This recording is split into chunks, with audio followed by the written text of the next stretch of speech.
Wait. How do you pronounce that? Dude, I don't know.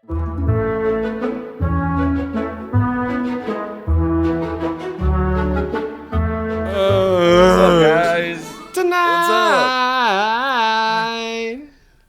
we die young. So I'ma set my house on fire What the fuck? with my Zippo lighter in the sun. Okay. Tonight, I will come. This early, okay. Oh boy, welcome back, boys and ghouls, ladies and gentlefish. Oh man. Hey Uber, thank you so much for the sub. We missed Uber's you. quick with it. We love you. It is hot as fuck. It's hot in my room. I'm not gonna lie. It's like 70 something outside, but I don't know how to work my own AC apparently, and it's just hot. But it's not. That seems about right. So, yeah, welcome back everybody to another episode of the Barely Literate Book and Movie Club. I almost said Boys and Girls Club. I don't know why. Boys and Girls Club, Because man. I'm so used to like saying like Minecraft YouTuber or something. Oh no, not one of those Minecraft YouTubers. Oh. I'm a respectable You're the cool one. ones, like we're like the cool ones, like Toggle. Yeah, Toggle.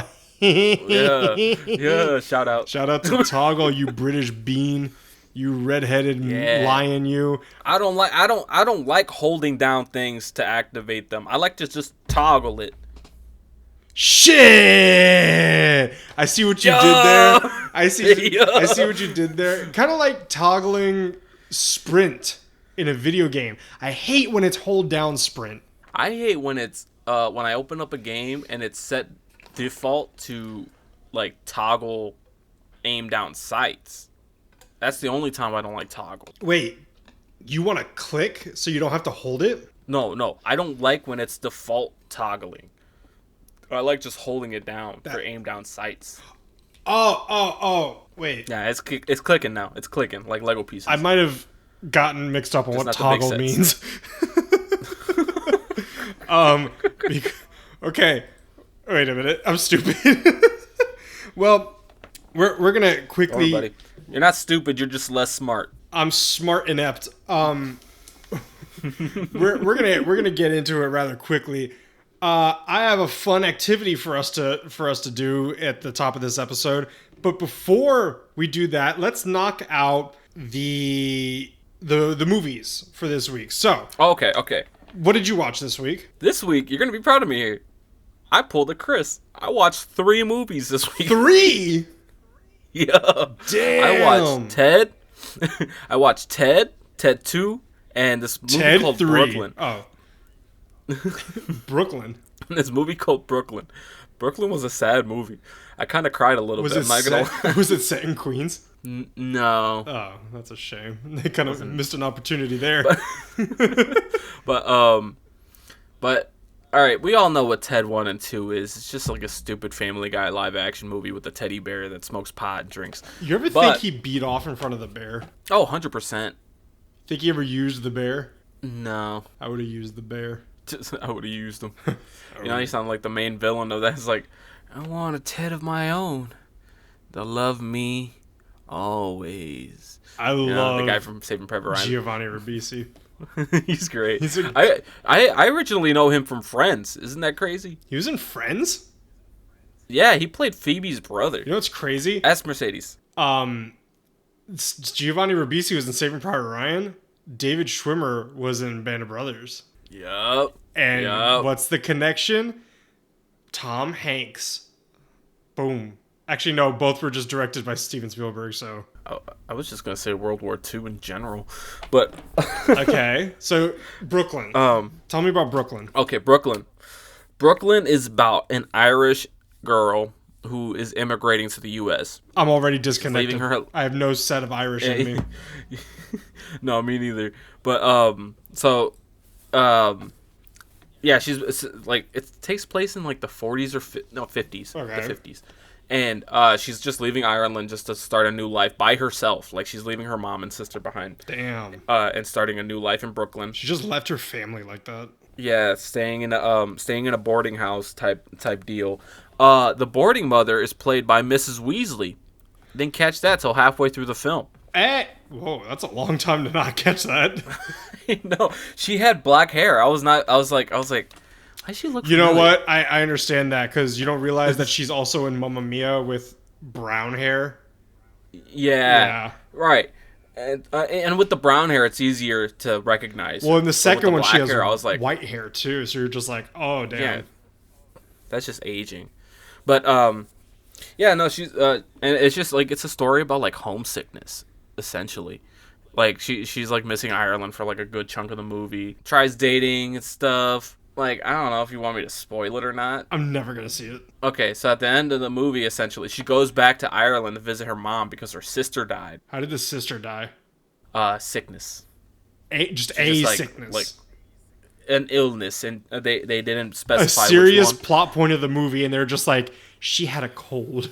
Yeah. So like she goes back to Ireland for a bit to visit her mom, and the entire time she's in her hometown, they're trying to do anything they can to make her stay in Ireland. Like they don't want her going back to the States, but she's just like, I'm married to a nice Italian fella named Tony, and I'm going back, and I'm like, yeah. At the Just end, blew the shit out of my ears. Oh man. But yeah, no, it was good. I cried a couple times. It was a good movie. I liked don't it. think I've ever been homesick. I just think I've been done with the situation and I want to go home. I want to go home. Like, there's a different... Homesick is like, oh, I miss being home. I miss my friends. I love the way it feels. And then there's me, you're just like, I'm fucking over this. I just want to leave. I don't want to go home. I want to go home because I'm tired of this. Because I don't want to be here. I miss my bed. Exactly. I miss my couch. I miss my recliner. So yeah, just I casually watched 3 movies this week. Top that loser. I can't. I didn't watch any. No way. I didn't watch a single. I have been... Wait, are you serious? No, legit. Did we just switch roles? Yeah, I have been Hey exceedingly guys, my name busy. is Chris. I'm taking over the podcast now. Bro, my name is Jericho. my name is Senor. My name is Senor Harico. How'd it go? No, How'd it go? I dropped the ball. I didn't see a single movie this week. I did watch the first 2 episodes of Daredevil Born Again for Ooh, that counts. non-teaser project. But yeah, no movies on my end, sir. But I'll say this. go ahead. I was gonna say, after Brooklyn, I just let the credits roll. It's on Hulu, and like on Hulu and Netflix, if you like just let it roll for a bit. I think mostly on Hulu, it auto plays the next movie it suggests. Yeah. And it was that new movie with Kieran Culkin and Jesse Eisenberg. Oh, the wonderful friendship, or like the great thing about friendship. Yeah, something like that. I only watched like the first 20 minutes, and I was like, and I was getting ready for bed. I'm like, all right, I'm backing out of this, but I'm coming back to you. 'Cause I really like the. I mean, he the kind won of, like, an Oscar for vibe a of the reason. movie. I know. I was like, wow, this is kind of a good. Is this good cinema? Like,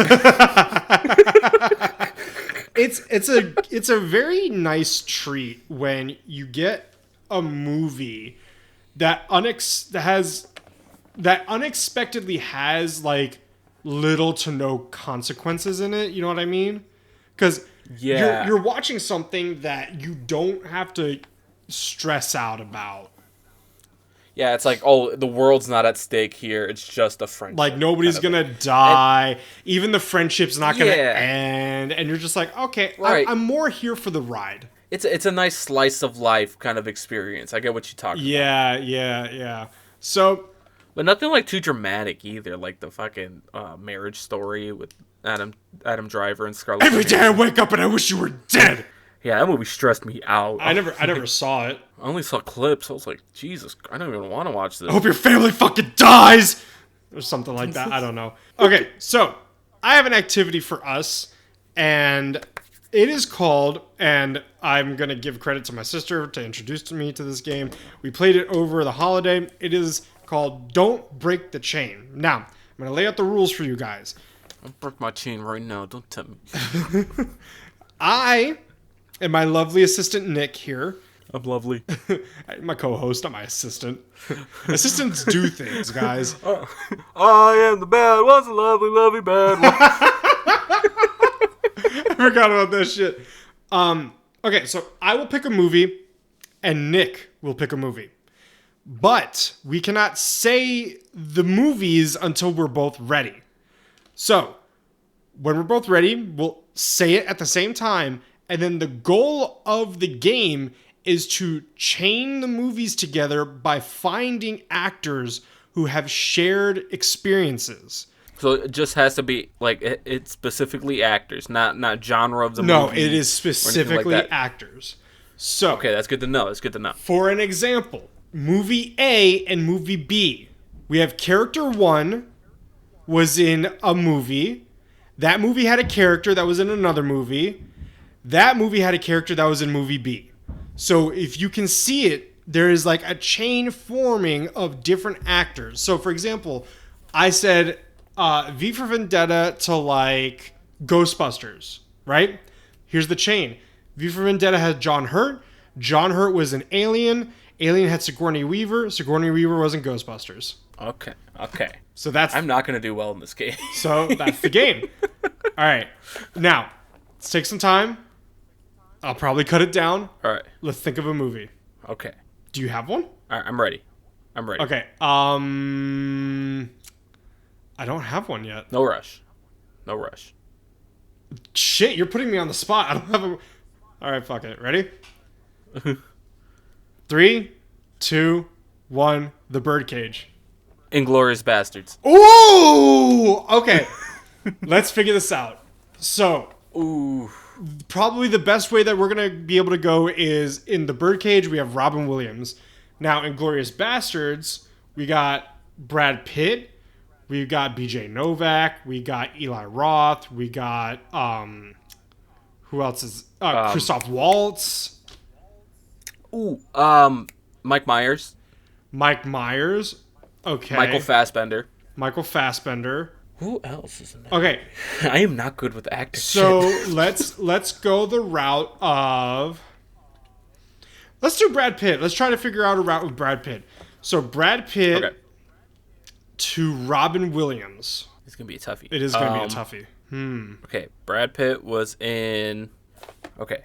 Once Upon a Time in Hollywood. Okay, Brad Pitt was Once Upon a Time in Hollywood.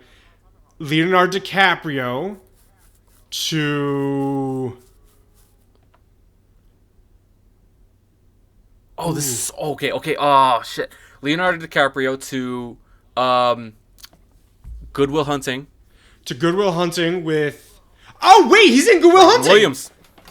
There you go, you got it! Yeah, baby. You see? You want to do one more? One more. Okay, this was quick. That took like 3 minutes. Okay. We got. Wait, hold on. Was he in Good Will Hunting? Yeah. I'm thinking of Matt Damon.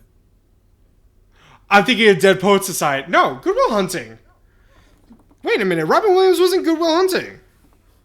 Yeah, but Leonardo DiCaprio wasn't. But I don't think. But Matt. Wait. You said. Wait, what did you say? Okay, I said. You said Brad Pitt. Okay, Brad Pitt to Inglourious Bastards. To Once Upon a Time in Hollywood. Once Upon a Time in Hollywood. Leonardo DiCaprio to what? I just straight up went to Good Will Hunting. I got that wrong. Oh, I don't think Matt Damon. I don't think he's in that. No, he's not. Ooh, I don't think so. Now we have to find a connection. You fucked up. Okay, so Leonardo DiCaprio to... Leonardo DiCaprio. You know what? All right, Leonardo DiCaprio to The Great Gatsby. Okay. Tobey Maguire. No. Why am I keep getting Matt Damon and... Tobey Maguire and Robin Williams had to have shared the screen at some point. Oh, man. And the whole thing is you're not supposed to be looking it up. So you have to know. No, Leonardo DiCaprio and Matt Damon have had to share. They have! They fucking have! Was The Departed? Was it, The Revenant? Oh, I was going to say The Revenant. No! Leonardo DiCaprio was in The Departed with Matt Damon. Matt Damon was in Good Will Hunting with Robin Williams. So wait, ready? We have the Birdcage, Robin Williams to Matt Damon in Good Will Hunting, Matt Damon to Leonardo DiCaprio in The Departed, Leonardo DiCaprio to Brad Pitt in Once Upon a Time in Hollywood, and Brad Pitt was in Inglourious Basterds. There is the chain. We eventually got there. We got there. Okay, and the title of the movie is Don't Break the Chain. The title of the game is Don't Break the Chain. If you can't figure it out, you broke the chain. Okay. All right. What's the next one? Do we have time for one more? We're at 16. Yeah, we got time for one more. Okay. Let's see. I'm gonna go with. Okay, I got one. Okay, I got one too. Okay. 3, 2, 1. The Godfather. The Cotton Hat. Oh. The Godfather and the Cat in the Hat. The two opposite sides of the spectrum. Holy shit. Okay, Godfather. We have Al Pacino, Marlon Brando. Those are probably going to be the ones with the most that we can grab. Cat in the Hat, all you got is Mike Myers. Alec Baldwin. Alec Baldwin, that's true. I don't think anybody else, though. Who's that? Who's the boss? The boss? Yeah, who's the boss of the mom's work? That's not an actor I recognize. I thought he was from Will and Grace. I don't. That's a show, though. That doesn't count. Never seen it. Okay, so we got Mike. We could. I think we could draw some semblances of a line. Wait. From Mike Myers to Al Pacino. Was there any movie with Mike Myers and Adam Sandler? Mike Myers and Adam Sandler? Yeah. Ooh, I don't think so. Adam Sandler. Ooh, I think I can draw a line somewhere though. With I think I could draw a line with Okay. Well, no, I think that's a show. Never mind. So Adam Sandler, Michael Myers is in the realm of comedy. I think Adam Sandler is going to be our link to the comedy realm because Al Pacino had a cameo in that awful movie that he made. The Dunkachino, remember? Never seen it. Jack and Jill, I think is the movie title. He had a cameo, and Adam Sandler's character was like a commercial maker guy, and the story is like Al Pacino did a cameo for Dunkin' Donuts, and he goes, "It's the new Dunkachino," and after watching the commercial, Al Pacino pauses it and goes, "Destroy this. This tape can never see the light of day." Okay, so Adam Sandler to... here's the thing, I don't know that many Adam Sandler movies. I got you. I actually got you. Okay, so there's Little Nicky. There is Happy Gilmore. There is What about... There's Billy Madison. What about Grown Ups? Grown Ups. Okay. Grown Ups, that's a... Who in Grown Ups has shared a close screen with Mike Myers? That's full of comedians. I would argue Kevin James. Maybe. I don't know that movie with Kevin... I don't know that many movies with Kevin James. What about Chris the only Rock? one I know is here. Chris Rock, right? Chris Rock is in it? Yeah. Dan Schneider, maybe? No, that's not Dan Schneider. What about... What's his name? Rob Schneider. Austin Powers. Austin Powers. Ooh. Wait. Seth Green. Okay, so The Godfather, Al Pacino, Jack and Jill, Adam Sandler Grown Ups to Rob Schneider to Ridiculous Six to... Okay. Who else? That's Taylor Lautner, Terry Crews, Adam Sandler, Nick Nolte. I'm thinking Taylor Lautner. Didn't Robert Pattinson play anything in World War II recently? Oh. Was Willem Dafoe and Mike Myers ever on screen together? I don't know. Okay, wait a minute. I'm thinking now. Hold on, I'm thinking. Well, here's the thing. Mike Myers was also in Inglourious Basterds. That's a star-studded cast right there. Oh, shit, you're right. Okay, I got as far... Ready? This is where I've gotten. So, we left out the... So, I got to Jack and Jill, Grown Ups, Ridiculous Six, to Twilight with Taylor Lautner, Robert Pattinson, to Batman with Colin Farrell.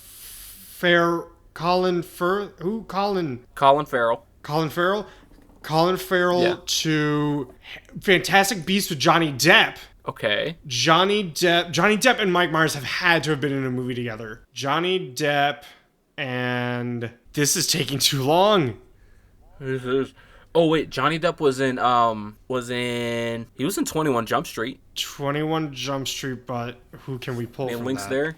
Let's go the Inglorious Channing Bastards Tatum. route. Let's go the Inglorious Bastards route. We can go back to Brad Pitt to Johnny Depp. I have a feeling Brad Pitt and Johnny Depp were in a movie together. Public Enemy? I can't look it up. I can't confirm that. Wait, this is hard. It's a fun game though, right? It is really fun. I'm like trying to pick my brain as best I can. At some point, we're gonna have to do wrap not it up know. and start the episode. Like because remember it's Al Pacino we're thinking of too. Well, we've already got the connection. I know if we were doing TV shows too, we would just have to go Inglourious Bastards, Brad Pitt to Fury, to Logan Lerman, to the show that they're in together. But they're Fury is a good one. Wait, who can we pull from Fury? We have John Bernthal. We have Shia LaBeouf. We have is it Luis Pena? Pena. Louis Pena. Who's Louis Pena? Michael Pena. Michael Pena. He was. Oh, dude, I think we're going off the deep end. We keep finding new trails. It's not something you want to hear from your hike leader. No, we don't. We're gonna find my body off the side of a cliff or some shit. Was Michael Pena in anything with Alec Baldwin? No, wait. We're trying to link that back to Al Pacino. Al Pacino. Al Pacino was in a bunch of other movies, so like let's. Can you name any other actors in Scarface? None that you would know. There's also there's Godfather 2, which that has Andy Garcia. Then there's Al Pacino with Keanu Reeves. Wait a minute. Keanu Reeves and Mike Myers. Bill and Ted? No. You're thinking of Wait. Was fucking Dana Carvey in Grown Ups? Dana Carvey? No, I think you're thinking of David Spade. But like at all. Like is he in anything? Oh man. Dana Carvey, I really don't know where he's been because the only things I can think of is Saturday Night Live and Austin Powers. Not Austin Powers, but freaking what? Wayne's World. Wayne's World, which was a SNL skit. It's Keanu Reeves to Bram Stoker's Dracula. It's got Gary Oldman. to Gary Oldman. Or to Winona Ryder. I think it might be better to get Gary Oldman. Wait, no, maybe not. Winona Ryder has Beetlejuice, has Edward Scissorhands, Johnny Depp! Okay, but where were we going with that one? You had Johnny Depp before, didn't you? Yeah, Johnny Depp to... Wait! Fuck, I think we just did a circle. Yeah, we did. We're trying to link it back to... Alright, we're trying to link Mike Myers and Al Pacino together. It doesn't have to be them, it just has to be the movies. But where did we get Johnny Depp from? What movies does he share with those two actors? Yeah, it's got to be something. It's been 10 minutes since we started this round. Shit. I think we should just break it off here. We broke the chain? Yeah, I don't think we can link the Godfather to Cat in a Hat. No, we have to. Wait, you know what? And to break the chain off slightly, I'll just slightly cut it with bolt cutters. Let's do a nice AI search. How can we link the Godfather to the Cat in the Hat only using actors with shared movies? Just looking up the answer straight up. Whoa, it's giving it to me. Okay, read it off. This is gonna be like the answer reveal. It gave us 3 routes. There's one that's in 3 turns. 3 turns? I'll give you the first 2 routes and I'll give you the last route. Okay. First route. Marlon Brando was in The Godfather. Marlon Brando starred in The Score with Robert De Niro. Robert De Niro starred in Meet the Parents with Ben Stiller. Ben Stiller starred in Night at the Museum with Steve Coogan. Steve Coogan starred in Around the World in 80 Days with Kathy Bates. Kathy Bates in The Waterboy with Henry Winkler. Henry Winkler starred in Click with Sean Astin. Sean Astin starred in 51st Dates with Dan Aykroyd. Dan Aykroyd voiced a character in The Cat in the Hat, uncredited as the narrator. I like how it went through 2 Adam Sandler movies. It didn't say Adam Sandler? Yeah, we were kind of there. I don't know that many actors. That's the problem. Is there somebody behind you? Don't do that to me, man. We're reading about a scary book and you're telling me, "Oh, is there somebody behind you?" Sorry, I get bitchy when I get scared. I'm sorry. The second route is Alec Baldwin was in The Cat in the Hat. Alec Baldwin was in the cooler with William H. Macy. William H. Macy was in room with Joan Allen. Joan Allen was in The Contender with Jeff Bridges. Jeff Bridges was in Tucker, the Man and His Dream with Martin Landau. Martin Landau was in Ed Wood with Al Pacino, The Godfather. I don't know a lot of these actors. Well, the names sound familiar, but I don't know their faces. So, like, that's the problem. The most direct and confirmed route. James Caan was in The Godfather. James Caan was in Elf with Will Ferrell. Will Ferrell was in The Cat in the Hat as an uncredited cameo. I do not remember seeing Will Ferrell in Cat in the Hat at all. Was he not in it? AI's dumb. They got it wrong. Probably, but I trust the first two. All right. Now we're going to start with the book. Sorry, everybody. That was about 30 minutes of utter bullshit. Lovely bad ones. We are the bad ones, the lovely little... I want Frosted Flakes now. Ooh. Right? Frosted Flakes with, like, whole wheat milk. What? That's like ghetto Frosted Flakes. What, is that just cornflakes with, like, a pound of sugar? Actually, yeah. Why not just get Frosted Flakes? Because we couldn't afford it. I think buying sugar and cornflakes are more expensive than just buying Frosted Flakes. Sugar was already in the house. It was just one trip to grab the No, cornflakes. that doesn't count. Yeah, it does That count. does not You gotta count. work with what you got. No. You gotta work with what you got. No, Also, no. my parents wanted to be healthy. You gotta eat cornflakes, not enough sugar. I'm like, I'm gonna throw the sugar in there and make my own cornflake. I mean, my own Frosted Flakes, okay? Little Nick, how do you say cereal in Spanish? Cornflake. Cornflake. Cornflake. All right, everybody. We're going to start off chapter 9 of our favorite spooky story until we read The Shining. All the lovely bad ones. All the lovely bad ones. Touchdown! And our chant just won the game for the Tigers. You are damn right. Ye Tony the Tiger. to the fucking ha! Yeah, baby. All right.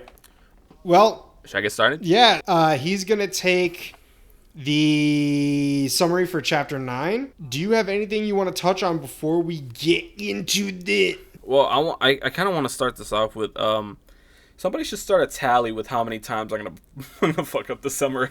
I think it's at least 5 per episode. Yeah, I kind of went ham on the summaries this time. I wrote a little bit of a novel, but I discovered a really easy way to get a lot of information when I'm reading. So I'll read like a couple pages, and I'll just speak scribe into my phone what I'm thinking, like what I remember, and then I take that and I turn the memo box. Dude, I already ran out of text on my note sheet because I spoke so much. Jesus Christ. Alrighty. Go ahead and get started with chapter 9. Are we gonna get copyrighted? I don't even know what that's from. By morning, I thought that was the freaking Halloween theme. Yeah, sure. Mike Myers to Halloween. It's the wrong Mike Myers. No, that's Michael Myers. Mike. Okay, well, I'm gonna Mike Cole myself, so let's go. Hurry up. Get the gun. By morning, Miss Duval and Chester had finally checked out, along with most of the other ghost hunting guests. As long as things quieted down, that's one, the Kowalskis, a curious couple, approached grandmother, asking about the wild events of the night before. I just want to say those guests are... I thought you were counting one. No. I just want to say those guests are full of shit because they're saying that they're leaving in support of Chester and Miss Duval. Oh, no, they were scared shit. Dude, the toilets were clogged with all the shit leaving their body. Yeah, dude. I'm still surprised that none of them left in a gurney because all them old bastards never had a heart attack. You really want one of them to die. I want one of them. They're so annoying. Grandmother offered little in the way of explanation. After they wandered off toward the tennis court, she turned to Corey and Travis and told them it was time to clean up their rooms. Corey, teary-eyed, cradled the tattered remains of her favorite teddy bear while Travis was outside retrieving the bureau drawers that had been tossed into the lawn. He spotted Mr. Brewster nearby and hurried to stop him. Eager to ask more about the ghost, Mr. Brewster gave him only cryptic half answers before walking off. So, I didn't want to interrupt your flow, but One, the Kowalskis are the most oblivious people in the entire hotel. Because Oblivious, but I kind of like them because they're real. They're like, well, no, they come out of the room last night and they're like, "What was all that noise?" And everybody's like, "Are you fucking serious? Like, you're the only people that fell asleep and just didn't." Also, how were they the only ones that weren't bothered by the ghosts? Like the entire. I guess they were just chilling, minding their business. You know, when you mind your business, things tend not to happen to you. You know, you kind of just chilling. Like, look how many people cut off from work in 9/11. And they're like, damn, that could have happened to me. Is that a morbid example? No, I just got confused when you said 9/11. I was like, those are pretty good hours. Why are people leaving work that early? No, I'm talking about the date. I was like 9 to 11? Shit, I want those hours. Yeah, 2 hours of work? Damn. Sign me up. Right? How much am I getting paid? $2 an hour? Oh. Well, there goes lunch. Okay. There goes lunch. Well, actually, have you seen those things where it's like, what is it, $80 an hour to clean this graveyard from like 12 a.m. to 6 a.m.? Oh, and it's like, yeah, shit, $80 an hour? I'll be best fucking friends with Casper. Yeah. I think honestly, if we got offered that deal, we would do it in the heartbeat. I will say that when they came in, excuse me, I'm yawning. They came in, Chester and Duval, and Grandma slapped back with the might of Thor's hammer when they were being all bitchy to her.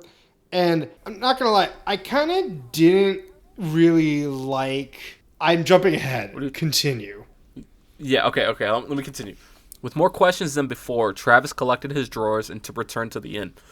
I'm curious if they're talking about like actual like dresser drawers or his drawers, you know? No, Nick, dresser drawers. Hey, they threw their clothes everywhere.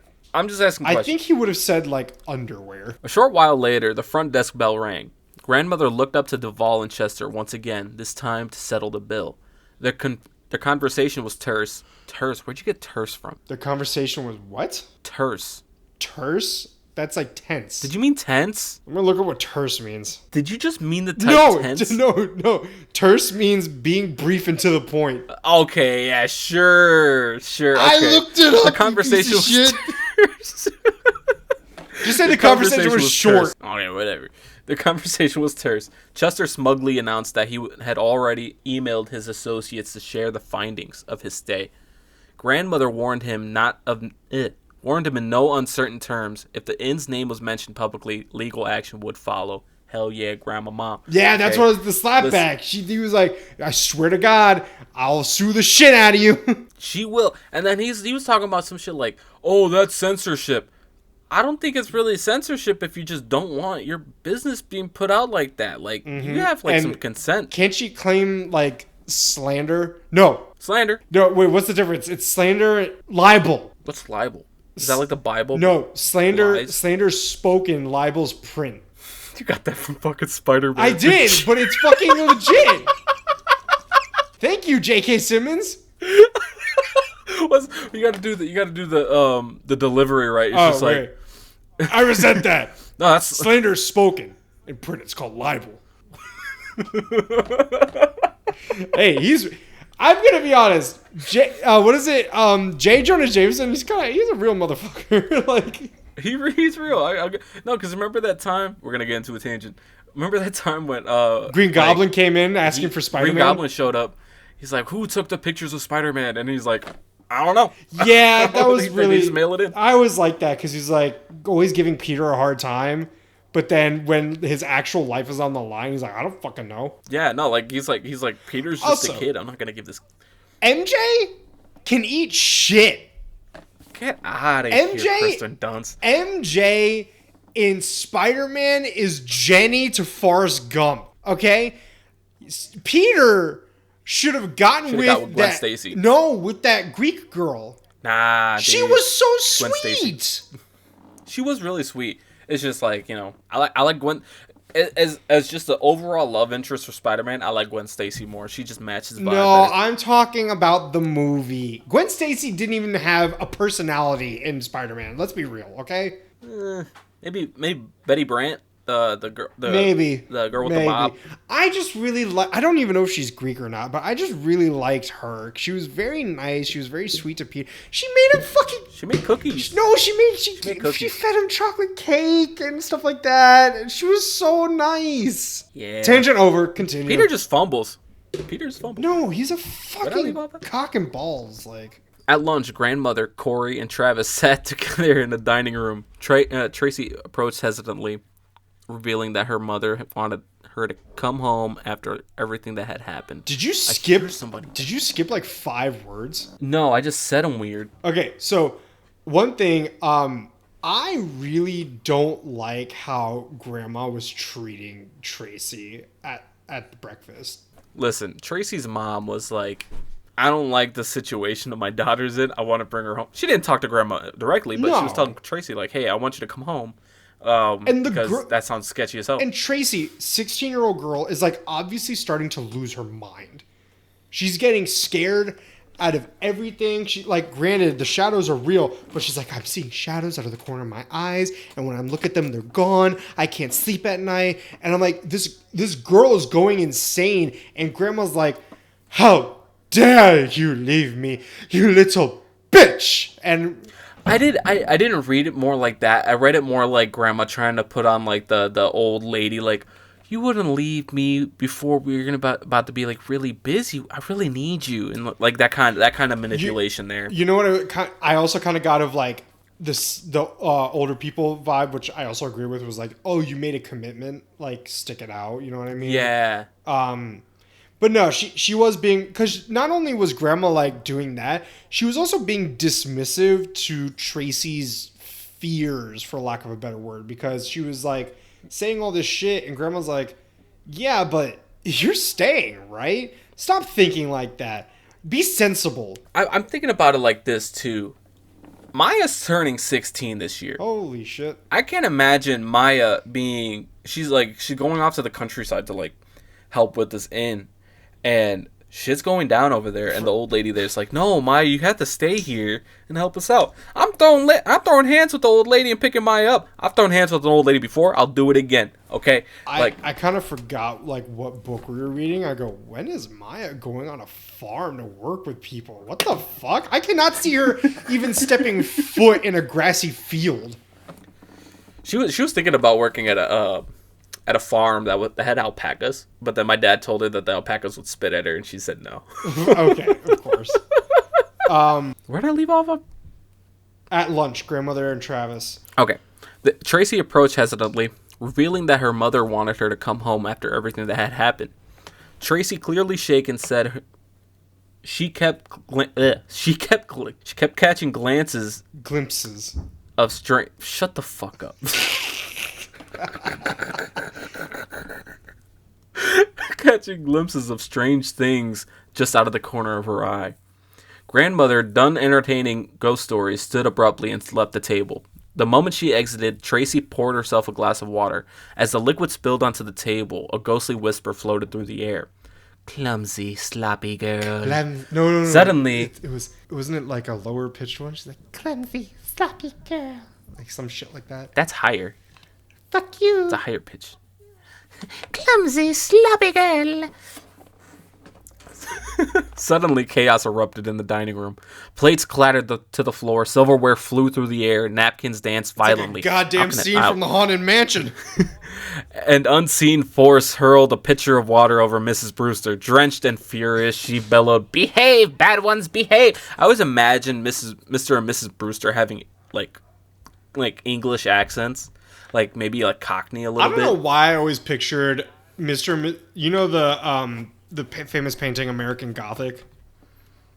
Yeah. I always pictured Mrs. Brewster looking like that, the woman, but Mr. Brewster looking like the dude from Get Out who runs at you. I'm imagining... the same outfit. With Mr. Brewster, maybe, like... when he was younger, but we're gonna age him up a little bit. So he had like a dark, full beard, but now it's like more grayish and everything. Receding hairline, but his hair is still there with the bald spot at the top of it. Okay. Right? But it's like slicked back. Kinda. No. He's got a baseball hat on. He's got a hat on. He has a hat on. Let's be real. He's got a hat on. He's got a hat on. And he used to be the type to always keep a cigar in his mouth. No, pipe. I'm thinking of fucking... Not just a regular hat, a beanie maybe. I'm thinking of the guy from Popeye. You're turning him into a fucking hipster. No, I'm thinking of the guy from Popeye, like Bluto? Popeye's arch nemesis. Bluto! Yeah, that guy. Popeye the Sailor Man. There's a video I saw. It was like Bluto shooting like 9 shots at like 3 cans, and then it's just Popeye's like, "Oh, you think you can shoot hot?" Grabs the gun and he eats it. What the fuck?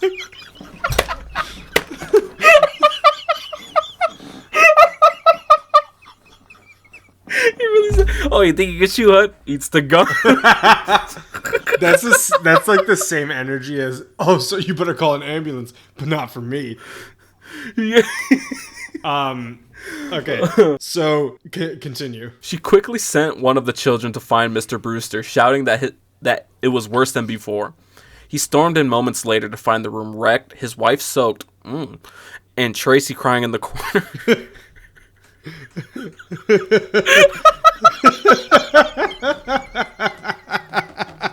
It's like if you don't know the context, it just sounds terrible. Complete fucking chaos. Your wife is drenched. The kids are screaming. The teenage girl is crying. She's hiding under a table. Crying in the corner. It's just like... Oh my god, it's so funny. He turned to Corey in anger and blaming her for the quick chaos. If it wasn't for you if it wasn't for your pranks, none of this would be happening, he shouted. Corey, humiliated and hurt, fled the room. Okay. I want to get this out there. Corey, I understand that she's scared and stuff like that. I understand. She's like 9, too, She's right? like 9, but they're making her act, I think, a little older. Like, I feel like they're making her act more like 12, you know, in a way. But I get that she's scared. It's the fact that she's not really taking, like, the accountability or even dealing with the situation. It's kind of annoying. Because every time she's just not doing anything. She just runs out of the room in anger and, like, doesn't offer any sort of sorry or solution. And Travis has to always go and be like, "Yo, what the fuck?" And she's like, "What are we gonna do?" Not like, "Oh, I fucked up." I don't think you're around, like, your younger family members enough to, like, know that 9-year-olds do not know what accountability even means. You yell at them for anything, they're either gonna get, like, really defensive and, like, well, I didn't do it, I don't, or they're gonna cry and run out of the room, which has happened plenty of times to me and my sister when we were kids. Nick was clearly never disciplined as a child, and this is how he grew up. Oh, I was beat Did I ever tell you about the time I called my dad stupid when I was like 7, and then he started chasing me around the house, and I thought it was all fun and games until he caught me? I would have shot you. Yeah, he was close. It's a good thing he never had a gun. But yeah, no, I know. Just the fact that Corey isn't really dealing with the situation at all, and I'm like, yes, it's all her fault, is kind of bothering the fuck out of me. She's stressed out. She's because she feels guilty too, because she knows guilty, but she's not saying she feels guilty. Because kids don't know how to express their feelings and their thoughts. Hey, little girl, are you feeling guilty? Ready? Say these 3 words. I am guilty. But nobody's coming up to her and telling her. Travis is! Travis is a dumb idiot kid, too. She needs an adult figure to tell her this. But all the adult figures in the house, are just yelling at her. That's what children need. They don't need nurturing and support. They need discipline and to be yelled at. Chris, never have kids, please. I don't want them anyway. Continue reading. Later, while talking with... I was gonna do it. No, you weren't. I'm telling you to do it. I'm doing this on my own volition. Now go clean your room, even though I already saw you start cleaning your room. Hey, macho! What are you? Fix your shoes. What are you, my mom? Okay. You're gonna trigger me, man. Later, later, while fuck off. Dude, I'll get my gun right now. I don't think I can do that on stream. You already have done it. Oh, okay. I'll do it again then. Try me, bitch. Guys, it's an airsoft gun. Don't worry. It's not even a gun. It's just a fidget toy that I like to pull the trigger on myself with. Later, while talking with Travis outside, the siblings spotted Mrs. Brewster, still dripping with water, walking briskly toward the barn. Soaked. Curious, they quietly followed, hiding behind a hedge. From their hiding place, I bet they that watched as girdle Mrs. is Brewster sopping stood. wet. From there, I'm actually like getting through this without stuttering that much. Let me have this. From their hiding place, they watched as Mrs. Brewster stood before the numbered stone Travis had questioned earlier. Yeah. She began speaking softly to them. It wasn't your fault, 69. she said. They're mischievous, just like you were, just like these two. Her words confirmed what they had only suspected. Notice how as soon as you stop, keep talking. No, because then I'm gonna have to fucking mute myself later. Yeah. The entire show is just you talking to yourself. This is when you realize that I don't exist, and there's like a minute-long pause between each segment. So you're like, "Yeah, Chris, didn't you see that movie?" Me too. Oh man, remember when this happened in Ted 2? We had that same moment, remember? And then you said,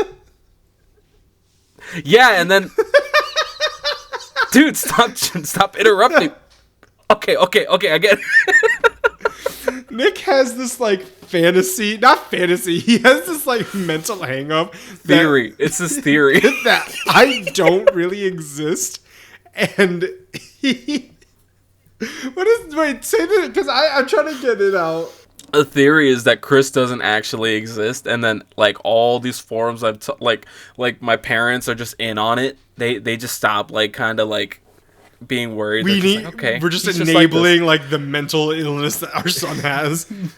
Yeah, they're like, yeah, he just talks to himself at the computer. He's not even on a Discord call. He's just talking to himself. The computer is not even on. Like, there's no monitor. Yeah, and then he hired this guy to just text him back like on his phone, so it looks like somebody like Chris is texting him, but it's not really Chris. It's just 1-800 text me. Yeah, it's the suicide helpline. Oh my god. This one guy's like, I feel guilty. My sister had the same thing. Mary Kate and Ashley Olsen. There weren't even twins. It was just one girl. All right. Let me continue. Then she turned slightly and called out without looking. It's rude to spy, you know. Come out. Corey and Travis stepped out, nervously asking who she had been talking to. Wait. Did you say what the stones were? Yeah, the stones marked graves. So you were incorrect. You didn't say there were graves. You didn't say there were graves. Oh yeah, no, I just said that there were years. Yeah. But I was suspecting 1940s and like on. It was actually the 1840s and on. Those aren't years, buddy. Oh, okay, all right. We're gonna figure this out. Those stones mark. Don't spoil it. No, Don't spoil. They say it. All it said that the stones marked graves. That's it. Yeah, but you're supposed to get it because it's implied those numbers are the amount of bodies. Oh damn. Yeah, like when it I said didn't get that from the book. when it said like 45, 55, their bodies lined up. God damn. I'm telling you, this for like a teen young adult book, like it gets dark. Yeah, they didn't say that in the book. Just wait until we get to the next chapter. I got a whole shit fire for you people. Corey and Travis stepped out, nervously asking who she had been talking to and what the stones meant. Mrs. Brewster gave them a knowing smile and it said, I can't tell you, but maybe they can. What are you doing? Don't even say anything. Poor kids. As she walked away, small pebbles began to pelt Corey and Travis from all sides.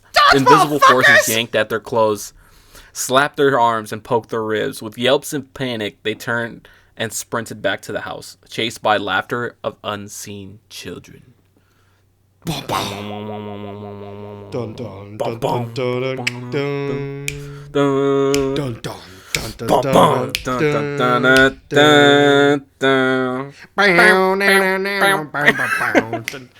Okay.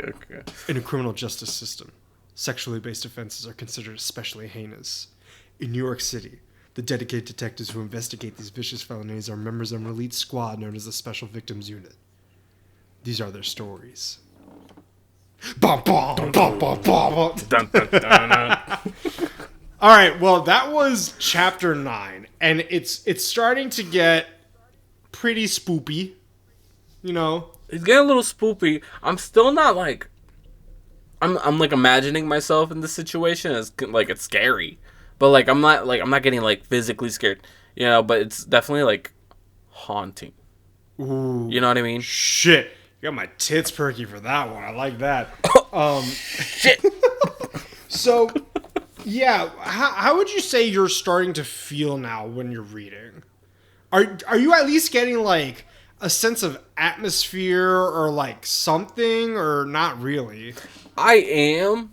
It's just a little like it's hard to explain because I'm not like getting like I'm getting the sense of atmosphere. I'm like imagining myself in this like countryside. It's it's warm. I'm imagining when the clouds pass over the sun and that cool spot. When they're like it got cold. Like I'm able to imagine that.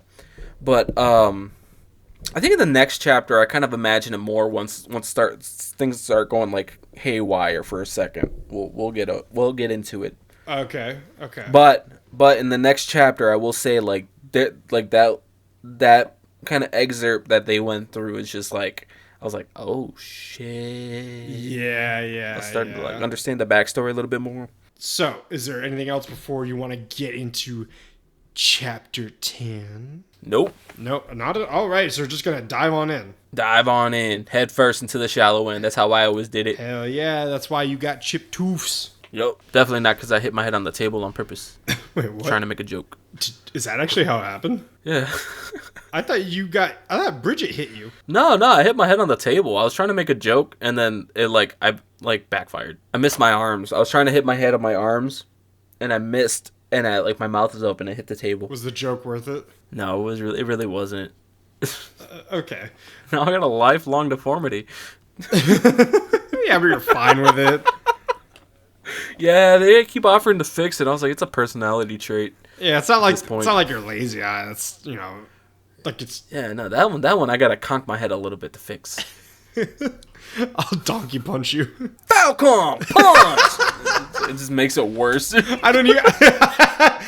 Your eye's not hanging out of your head, but it's looking straight. So you're like, well, technically it worked. Now the other one's all messed up. Now I can see super wide. Like a goat. Now I can see super wide. Super wide. Boom.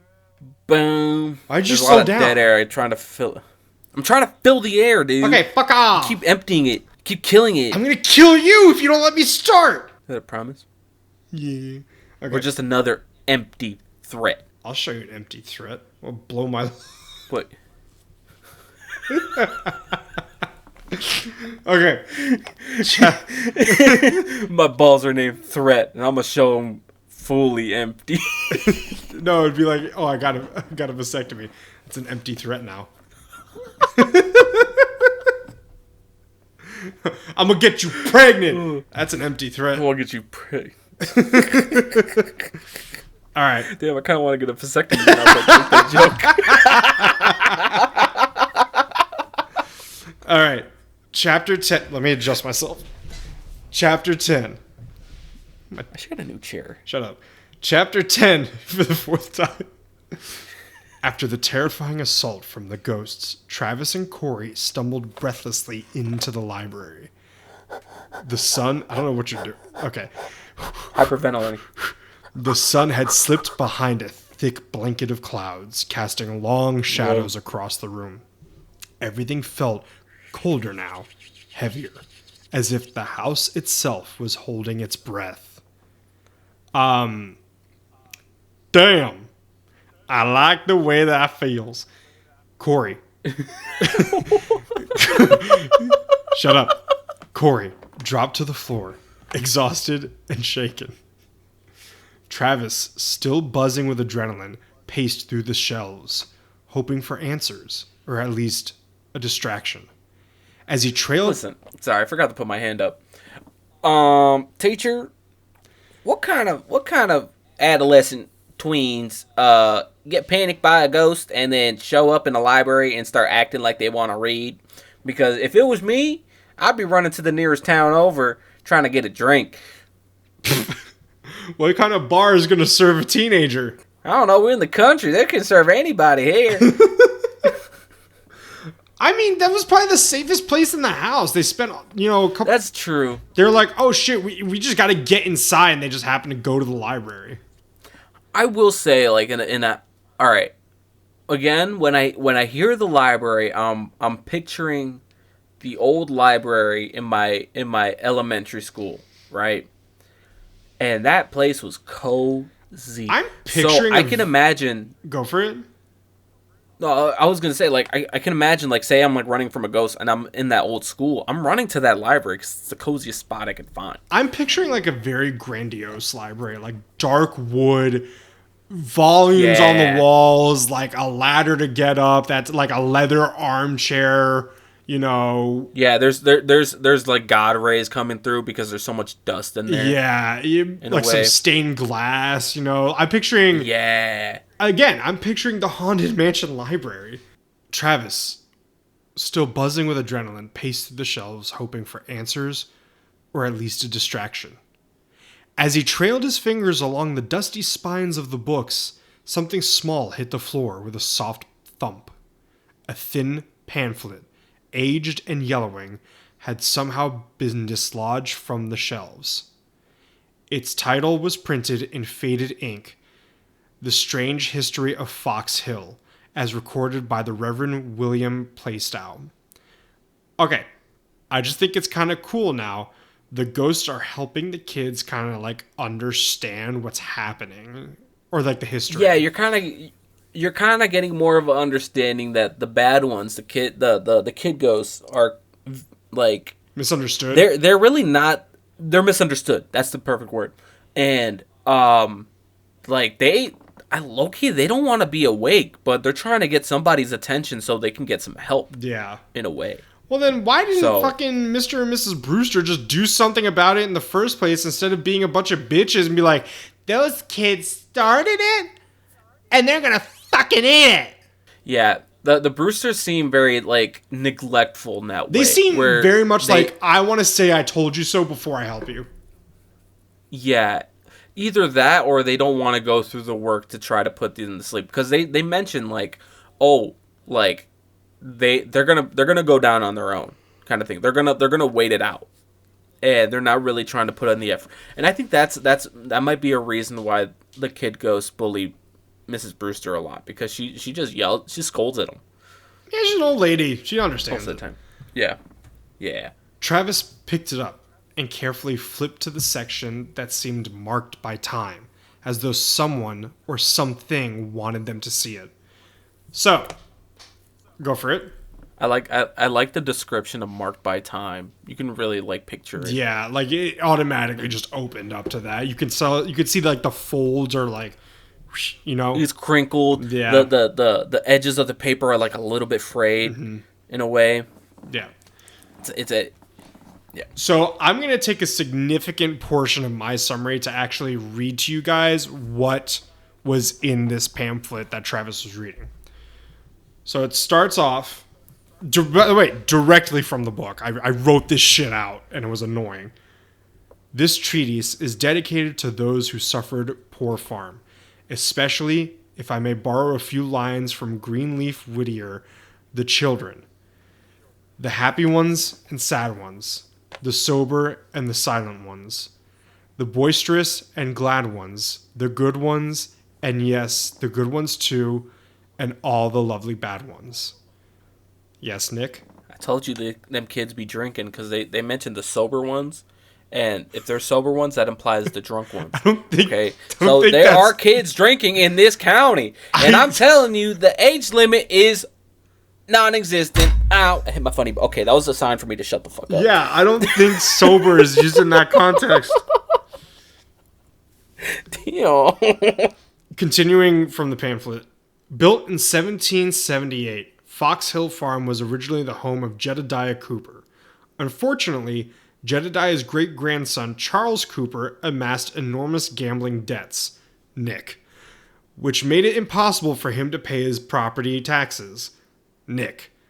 After repeated warnings, the county seized the farm in 1819 and attempted to sell it at public auction when no buyer stepped forth.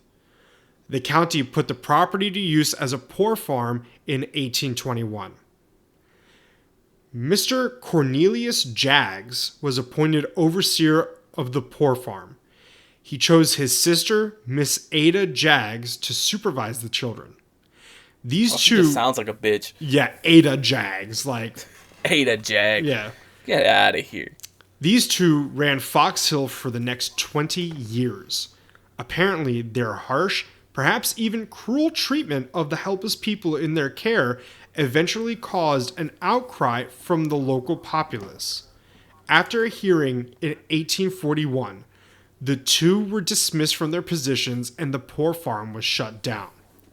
Go ahead. This is like the poor farm really reminds me of those like I don't remember what the school is called, but it's like those schools that that you would send like the troubled teens to get like rehabilitated in a way, and all you hear from there is like excessive abuse and violence and like, oh, if you started a fight, then you had to go into a gauntlet with everybody, like put on some boxing gloves, you got to fight as many people as you can physically handle, one at a time. If you are, I'm not going to say the word interested, but if you want to watch something that's similar to that, there's a really fucking intense movie called, oh god, I can't think of it right now.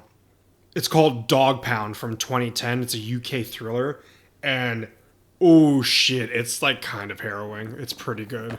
Yeah, and like there were like actual schools like this too. That was what last one closed in, I want to say 2016. That's when it like actually like shut down because they not because of the abuse, but because they finally hit them in their pockets that like they had to close down because of bankruptcy or something like that. 1841, the poor farm was shut down. Cornelius Jaggs left the area at once, vanishing into the fog of history.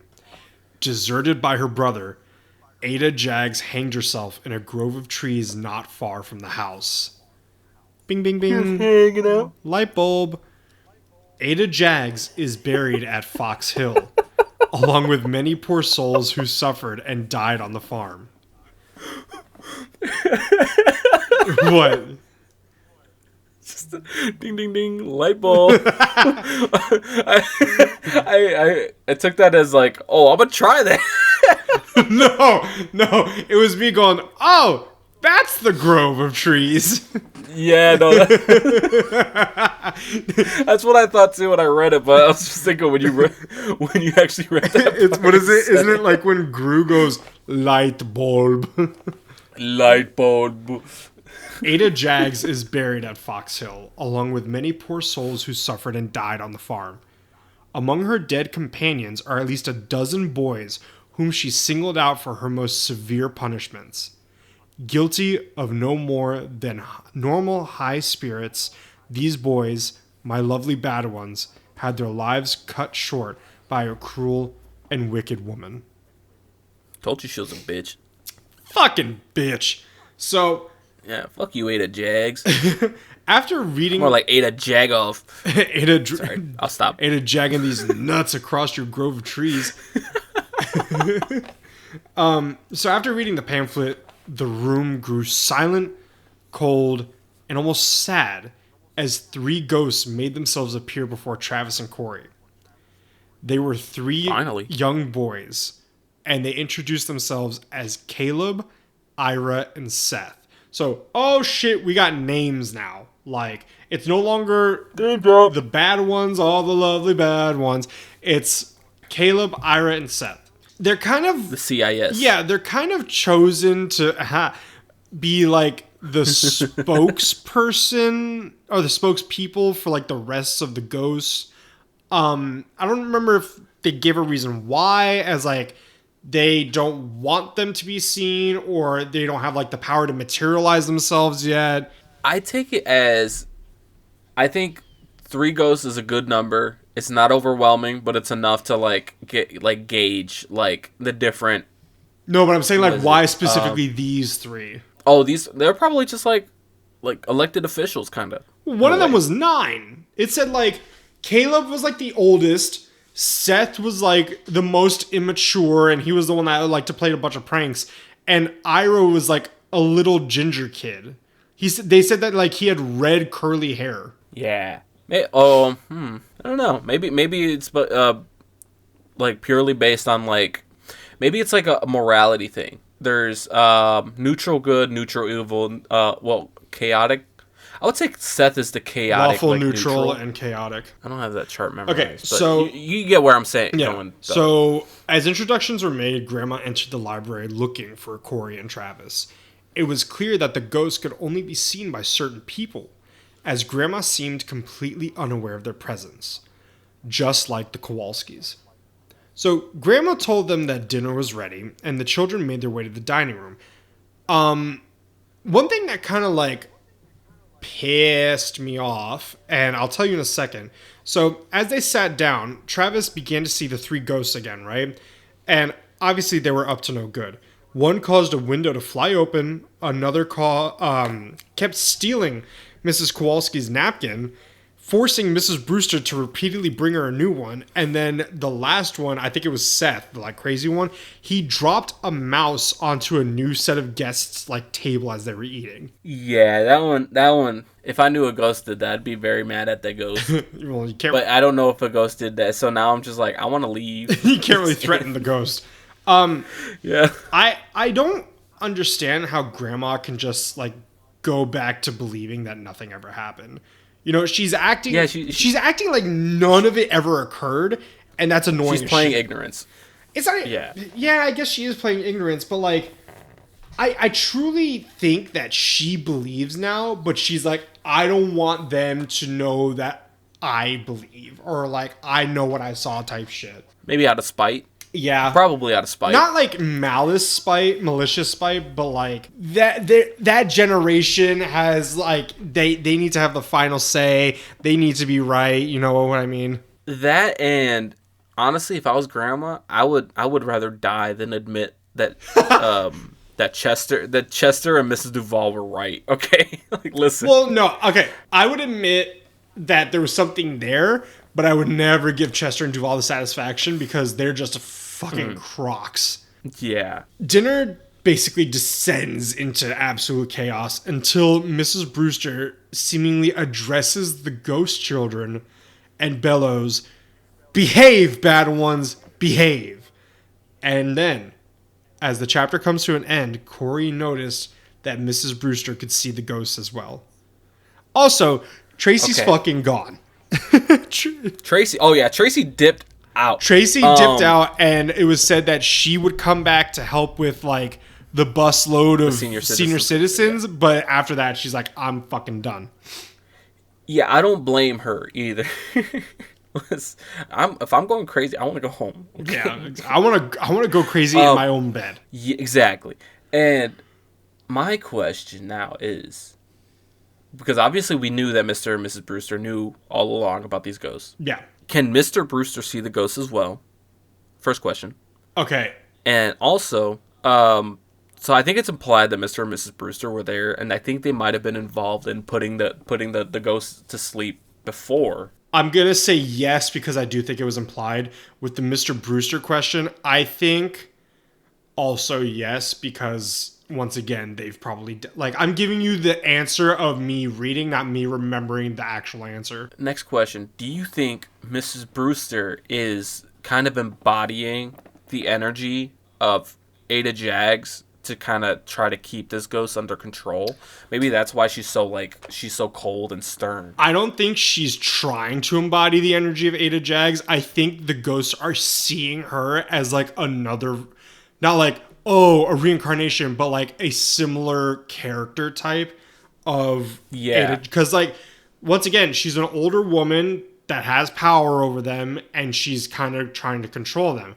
But at the same time, she actually showed care for the children, where she was like, you guys weren't bad ones. You were just children. Like, you were misunderstood. Right. So Okay. I think rather than like the mean grandma, not like saying grandma in this story is mean. I'm saying the trope of a mean, overbearing lady. It's more of like a concerned grandma. Like, let's say you were getting into some bad shit. Like, you were fucking around a lot. You were getting into like drugs and shit at school or hanging out with the wrong people. Your grandma would come by and set you straight, but she still loves you. You know what I mean? Right. So yeah, stop being a fucking idiot. But like, I understand. You know what I mean? Yeah.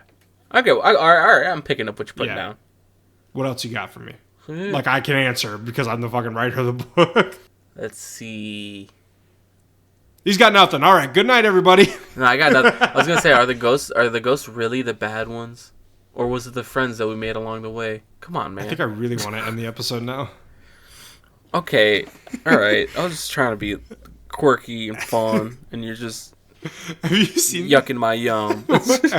I'm boiling your yams. Have you seen that video of the guy who goes, I'm just like quirky, whatever, and the guy goes, like, shut the fuck up, please. Just finally snaps. Yeah, that's Chris. That's Chris with me on a daily basis.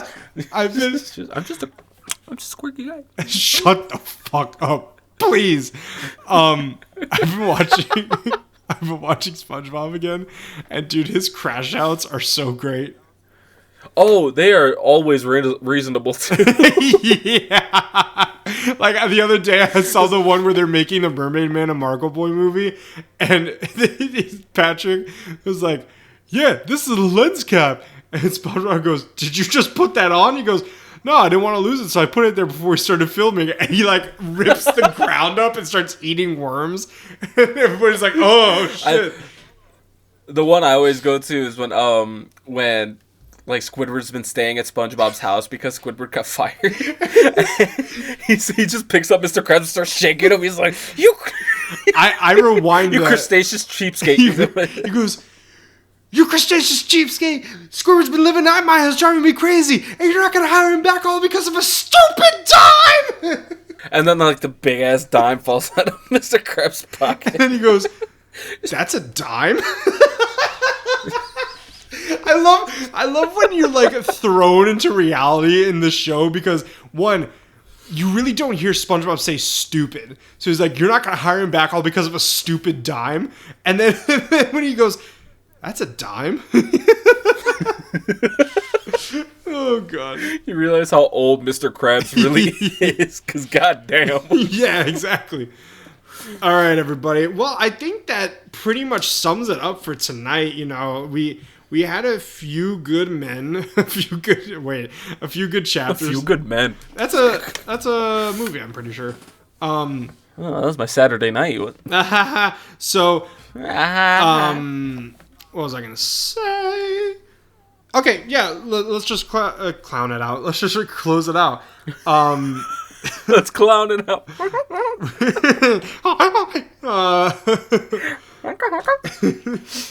Oh man, if I ever get breast implants, I'm gonna put squeaky toys in them. I'm just gonna go up to Nick and be like, "Yo, hey, check it out." It's got to be like those like the rubber chickens where you like squeeze it. Goes, like, no, you know what I should get? The old timey car horns where it's like. Okay, we should end the episode. All right, everybody. Thank you once again for listening to another episode of Barely Literate Book and Movie Club. You can follow us on Instagram and Spotify at Barely Literate BMC. And then don't forget to rate us 5 stars and leave a comment under our episodes. Follow us, rate us, comment us, tattoo us on your body somewhere. Yeah. I want to be on the left butt cheek. I want to own you. Make me a tramp stamp. I'd love it. Yo, yeah, get our logo put on your ass. No, put it in the middle of your chest like it's a fucking Tony Stark heart. Yeah, it's like, I'm Superman. boing, advertisement. Yeah, but every time you like every time you like blast somebody with it, they just can't read anymore. That's your superpower. You can follow me on Instagram and YouTube at Jericho. And what about you? You can find me on Instagram and Twitch at Gooberino16. Oh yeah, Twitch with Jericho too. It's all the same. Just look up Jericho or Gooberino on Gooberino16 on anything, and you'll find something that has to do with us. Yep. Other than that, hope you guys have a good day doing whatever the hell you're doing next, or now, or previously, and we will see you next week with not the next 2 chapters, but a special part 2 episode to something. Yeah. I'll give you a hint. It pissed me off. Okay, now I'm curious what it is because I'm lost. Did you forget? Loki, I did. Oh, it's an announcement. Anyway, next episode, we're going back to Terrifier, baby! Oh yeah. Okay. Fucking idiot. All right, everybody. Have a great night. Bye. Good night. Bye.